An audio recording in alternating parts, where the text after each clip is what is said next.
रहीम अस्सलाम वालेकुम व्यूअर्स, मैं हूं आपकी होस्ट माहौर और आप देख रहे हैं रिलैक्सेशन विद ज़िले हुमा।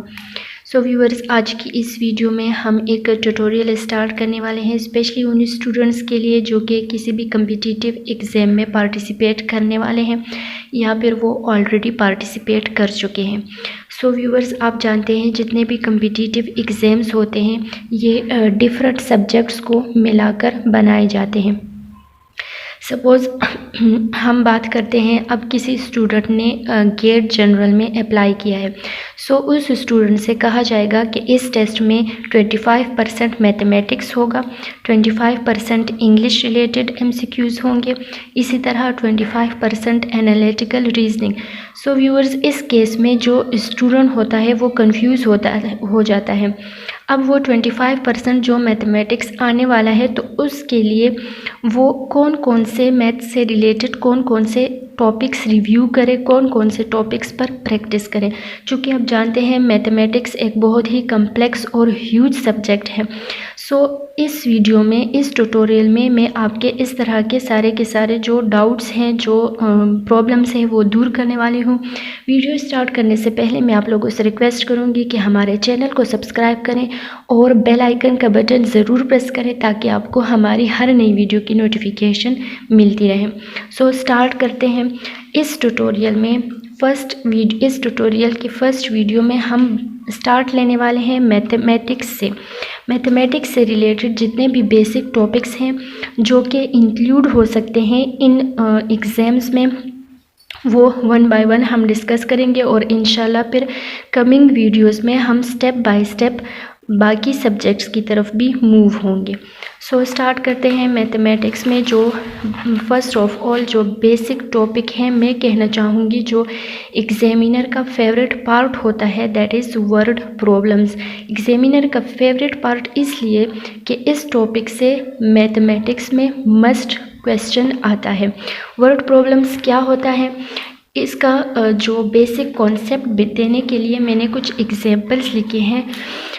वर्ड प्रॉब्लम्स ऐसे प्रॉब्लम्स होते हैं जो कि रियल लाइफ स्टेटमेंट्स होती हैं और फिर उन रियल लाइफ स्टेटमेंट्स को कन्वर्ट करके हम मैथमेटिकल फॉर्म बनाते हैं और उसको फिर सॉल्व करते हैं। जैसे कि एग्जांपल आप ले सकते हैं, यहाँ पर लिखा है Salim has 14 stamps, his friend gave him 30 more, find the total number of the stamp Salim has now. So बहुत ही ईजी क्वेश्चन है, मैंने सिर्फ कॉन्सेप्ट क्लियर करने के लिए ये एग्जाम्पल यहाँ पर लिखी है। सो इस टाइप के क्वेश्चंस होते हैं जिसे हम कहते हैं वर्ड प्रॉब्लम्स। इसमें हमने क्या करना है, total number of stamps find out करने हैं जो कि अब सलीम के पास है। पहले उसके पास 14 थे, फिर उसके फ्रेंड ने उसको 30 मोर दिए। सो व्यूअर्स, आप जानते हैं हम क्या कर सकते हैं टोटल नंबर ऑफ स्टैम्प्स निकालने के लिए। बहुत ही इजी सोल्यूशन है इसका, हम करेंगे 14 + 30। सो जो हमारे पास टोटल नंबर ऑफ स्टैम्प्स हैं वो हमारे पास आ जाएंगे। सो वर्ड प्रॉब्लम इस टाइप के क्वेश्चंस होते हैं। 4 + 0 तो इससे आएगा हमारे पास 4 और इससे भी हमारे पास आ जाएगा 4। सो हमारा जो आंसर है that is 44। So word problems real life statements होती हैं और फिर उनको हम मैथमेटिकल फॉर्म में कन्वर्ट करते हैं और फिर हम मैथ्स में जितने भी बेसिक ऑपरेशंस है, सपोज़ एडिशन, मल्टीप्लिकेशन, सब्ट्रैक्शन या फिर डिवीज़न, इन को यूज़ करके हम उस क्वेश्चन का आंसर फाइंड आउट करते हैं। एक दूसरी एग्जांपल देखते हैं। नेक्स्ट एग्जांपल है कि the girl had 3 weeks to sell tickets for their play. 3 weeks है एक लड़की के पास और उसे अपने प्ले के लिए टिकट्स भेजने हैं। In the first week they sold 75 tickets.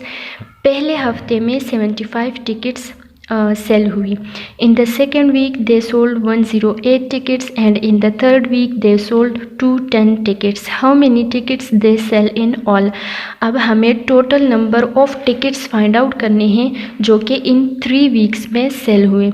So viewers, आप जानते हैं बहुत ही इजी कॉन्सेप्ट है। किस तरह इसको हम सॉल्व करेंगे, हम फर्स्ट वीक, सेकेंड वीक और थर्ड वीक के जितने भी सोल्ड टिकट्स हैं इन सबको ऐड कर लेंगे। सो हमारे पास टोटल नंबर ऑफ टिकट्स आ जाएंगे जो कि इन 3 वीक्स में सेल हुए हैं।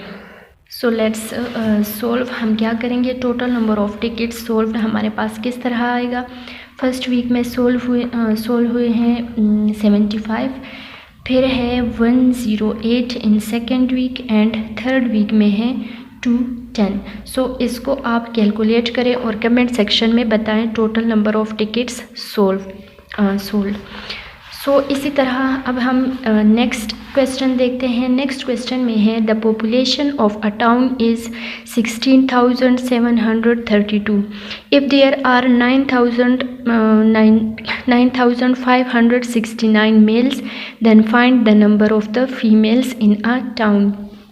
सो अब हमें total number of population given है एक कस्बे की, हमें क्या फाइंड आउट करना है, हमें नंबर ऑफ मेल्स गिवन है और हमसे कह रहे हैं कि नंबर ऑफ फीमेल्स आप फाइंड आउट करें।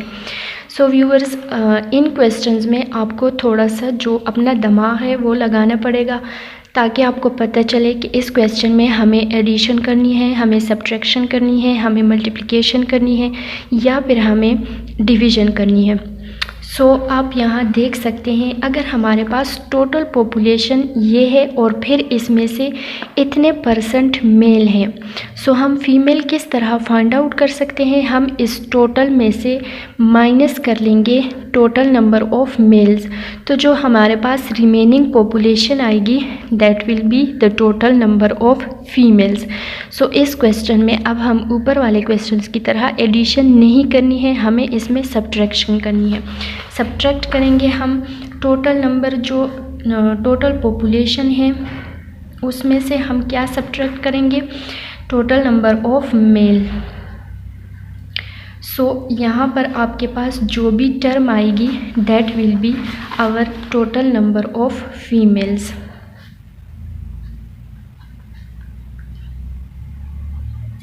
और वही हमारा आंसर होगा चूँकि हमसे क्वेश्चन में total number of females in a town ही मांगा गया है। सो आप इसको माइनस करें और कमेंट सेक्शन में बताएं कि इसका आंसर क्या होगा। And let's move to the next question. Next question है in a factory there are 35,665 workers, 10,750 workers come in first shift, 12,650 workers in second shift and the rest come in third shift. How many workers come in the third shift? So viewers, जैसा कि मैंने आपसे कहा कि आपको थोड़ा सा अपना दिमाग लगाना होगा। इस क्वेश्चन में अब आपको सोचना पड़ेगा कि हमें कौन से टर्म्स किसके साथ ऐड करने हैं या फिर कौन से टर्म किससे माइनस करने हैं। सो आप वीडियो स्टॉप करें और इसको अपने जहन में सोल्व करने की कोशिश करें। सो मेरे ख्याल में तो सोल्यूशन ये होगा कि अगर हमें total number of workers given है और फिर हमें फ़र्स्ट और सेकंड शिफ्ट के भी वर्कर्स गिवन है और हमसे कहा गया है कि थर्ड शिफ्ट के वर्कर्स फाइंड आउट करें। सो क्या सोल्यूशन ऐसा नहीं हो सकता कि हम पहले इस टर्म को और इस टर्म को, सेकंड शिफ्ट और फर्स्ट शिफ्ट वाले वर्कर्स को ऐड करें, उसके बाद जो हमारे पास टर्म आती है उसको हम माइनस करें from total number of workers. So उससे हमारे पास जो टर्म आएगी, जो वैल्यू आएगी that will be the number of workers in the third shift. So इस तरह से इस टाइप के क्वेश्चंस भी आ सकते हैं। ज़रूरी नहीं है कि एक क्वेश्चन में आपको सिर्फ एडिशन करनी हो या सिर्फ सब्ट्रैक्शन करनी हो। इस टाइप के क्वेश्चंस भी आ सकते हैं जहां पर आपको एट अ टाइम दोनों ऑपरेशंस परफॉर्म करने पड़े, जैसे कि इस केस में है। सो हम फर्स्ट और सेकंड शिफ्ट को पहले ऐड करते हैं, देखते हैं इससे क्या आंसर आता है। फर्स्ट शिफ्ट में है 10,750, सेकंड शिफ्ट में है 12,650। इसको ऐड कर लें।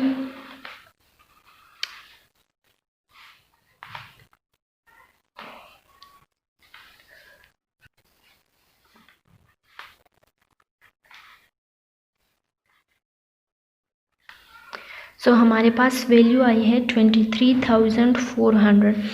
अब ये जो वैल्यू आई है ये क्या है? It is the total number of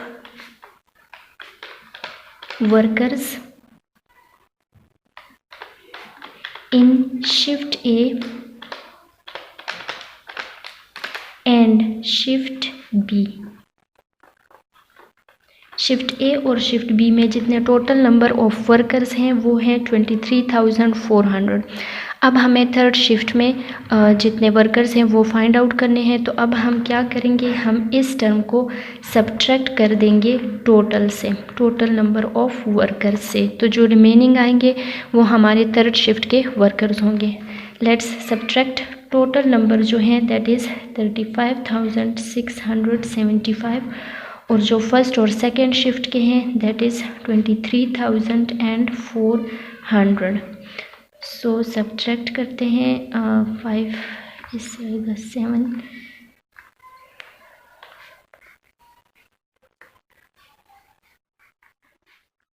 सो जो थर्ड शिफ्ट के वर्कर्स हैं वो है 12,275। सो आज की वीडियो में हमने वर्ड प्रॉब्लम्स देखे जिसमें हमने एडिशन और सब्ट्रैक्शन ऑपरेशन परफॉर्म करके अपने क्वेश्चंस के आंसर्स निकाले। आगे की वीडियो में हम मल्टीप्लिकेशन और डिवीज़न वाले क्वेश्चंस देखेंगे कि किस तरह हम एक वर्ड प्रॉब्लम को कन्वर्ट कर सकते हैं मैथमेटिकल फॉर्म में और फिर उसमें से मल्टीप्लिकेशन या डिवीज़न करके आंसर निकाल सकते हैं। सो इसका मतलब हुआ कि जितने भी वर्ड प्रॉब्लम्स होते हैं वो बेसिकली 4 टाइप्स के होते हैं। 4 टाइप्स कौन कौन सी types? Addition, subtraction, multiplication and division. Addition और सब्ट्रैक्शन हमने डिस्कस कर लिया है।